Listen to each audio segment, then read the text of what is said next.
What's up, guys? Pumlani here. I thought I should make this video explaining perhaps as to why Eliud Kipchoge should not retire, and maybe as to why he will not retire yet, right? A lot of people didn't like, I take it, seeing Eliud Kipchoge finishing in 10th position at the Tokyo 2024 marathon, which was a very it's a race that I did enjoy here. I woke up in the early hours of Sunday morning, 2 o'clock, to watch the race here in South Africa. But I've got a couple of reasons as to why Eliud Kipchoge will not retire as yet, right? I think the first reason is people look at age and they think he's too old, and mostly that comes from maybe in sport like soccer. But in athletics, when you look at athletics, especially in the marathon, age is really a number. If you look at some of the national record that have been broken recently here in South Africa, we know Stephen Mokoka. He just ran his PB 206, which is very close to the national record in South Africa. Not only in South Africa, but if you check, you will see what I'm talking about exactly. I think he can push it up to his early 40s, maybe 44, 43. I don't know. Another reason as to why I think a lot of people are starting to panic, maybe suggesting that Eliud Kipchoge should hang up and let the young ones maybe run in the streets of Berlin, London, and so on. I don't think so, because he can still compete.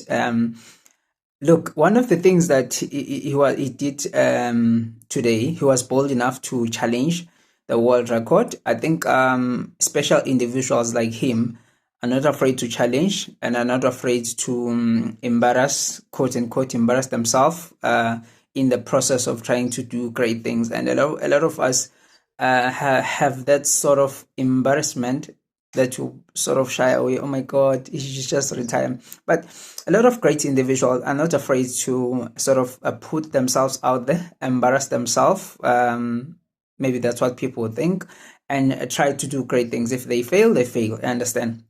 And one of the other reasons that I wrote is that this is not the first time we're seeing Eliud Kipchoge challenge a very fast pace, perhaps sub 2 hour, and blow out in a marathon, right? I think we first saw him do that in the Nike Breaking 2 project, of which I think he was not going to break it the first time.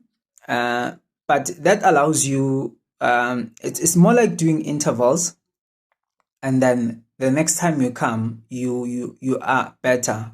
I think that's how I see it, because I remember doing some of the split for looking at some of the split for Berlin when he broke the world record. He went through the 30-kilometer mark in I'm forgetting the time, but the pace was projected he will finish in 2 hours and 25 minutes, right? That was a very fast time, right? We also saw that in Tokyo Marathon this year, passing the 10-kilometer mark in 28:30, of which was a very fast time, close to 2 hour. I think 2 hours 16 seconds, of which he was, if he managed to keep that pace, he was gonna be able to break the world record. I think it's just a matter of getting used to that particular pace, of which is a 2 hour pace, running it by yourself without any pace setters. But the problem is age catching up? I don't think as yet.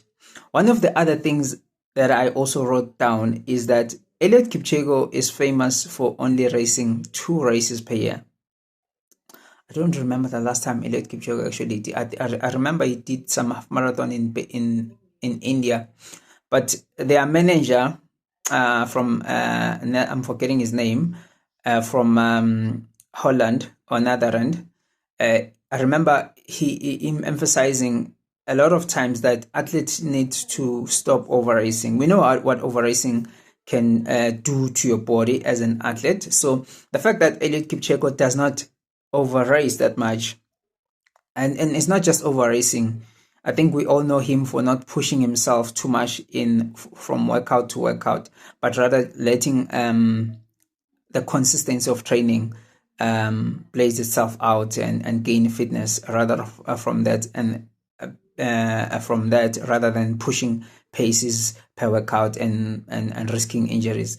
So those are some of the reasons I think Eliud Kipchoge will definitely will not retire as yet, and I think he will still run in his 40s next year. Maybe two, maybe perhaps Boston and New York, maybe moving towards hillier courses and not just chasing course record and stuff. It's unfortunate that he lost the course record, and this was the first time him racing after losing the world record to his fellow, the late Calvin Kipchoge, right? May his soul rest in peace. So that's my opinion, guys. I really don't think Eliud Kipchoge will hang out. Will hang. In this case, will put his running shoe, or maybe will slow down and give the youngsters, because he's still giving the youngsters a run for their money. As some say, he's taking the spotlight from the other athlete. If you want the spotlight, you gotta run the time. So coming into this race, Eliud Kipchoge was the only athlete who had a PB of sub 2 hours 3 minutes, right? The other athletes were nowhere to be found. But anyway, if you want the spotlight, you gotta work for it. That's my opinion. I'll try and post more content about athletics in this YouTube channel. For now, this was my opinion as to why Eliud Kipchoge will not retire. I hope you enjoyed the race. If you did not enjoy the race, you can check out some of the split for the race. I'll try and put a link below in the description of the video. And if you can find the race, maybe perhaps here on YouTube, and just see how the race played out, because I saw that when I saw the guys coming in 10 kilometer in 28:30. Yes, they've done that in Berlin. I was like, no, they're not going to maintain that pace. I was like, hell no, they're not going to maintain that pace. It's unfortunate that Eliud Kipchoge, as we always say in South Africa, he just blew the race. Could not maintain the pace throughout after the halfway mark, right? So, but it's a good thing that we still have athletes who can challenge him. It's something that we always wanted to see. Unfortunately, we will not be able to see him race the late Calvin Kipchoge in Tokyo Marathon. I have a video, guys, predicting what's going to happen for 2024. I think okay, I'm running out of space. I have a video, guys, predicting what's going to happen for 2024. I'll also put the video in this description. Check it out. I said the record will stay in America, Chicago. One will get it from there. Valencia will try, but they won't get the world records and some of the other predictions. I don't want to spoil before you watch the video, but anyway, I'll put the video in the description. Sharp.